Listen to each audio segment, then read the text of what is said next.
Hey, what's up mga bro? Si Dondi nga pala. Ayun, nakita nga pala natin yung kapitbahay natin. Meron silang ganyan.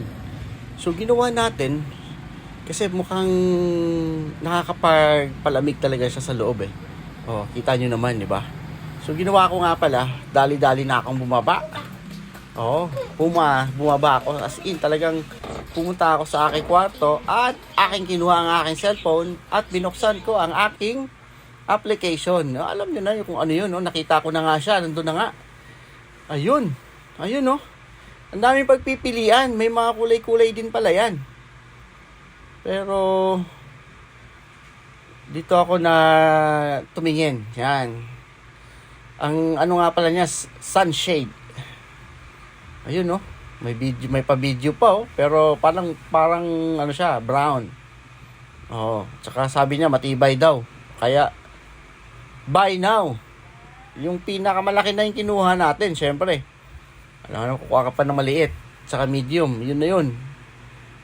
Nung pagka-buy now ko, option. Syempre black, not green, yo. So, yan na nga. Kinabukasan, ako'y excited. Nabuksan ko na kagad, di ko man na-videohan. Nilatag ko na nga ito. Ayun. Kitang-kita, black talaga.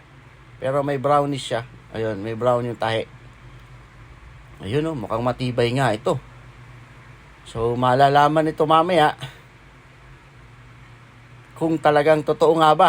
At ayun na nga mga bro, dito na tayo sa bahay kubo. Naikabit ko na hindi ko na picture na videohan yung unang wala pa siya. Kalakas ng hangin dito, pero talagang lumalaban ng lola. Kasi yung hangin, dumadaan lang. Kasi ano siya may butas-butas siya. Ayun, relaxing nga. Ayun, yung isa, hindi ko pa nga naikabit. Ayun, kakabit ko yan later. Binidyohan ko lang muna.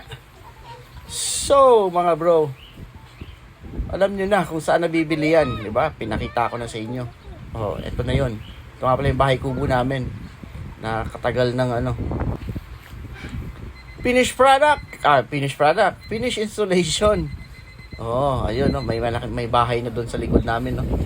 Dati wala pa yan. Ayun na. Kita nyo naman. Ang ganda, mga bro. Lilim na lilim. Oh, refreshing sa loob. Oh, di ba? Ayun, no. So yun na nga mga bro, napakaganda, mukhang matibay siya, kaya nasubukan natin, install natin, and subscribe!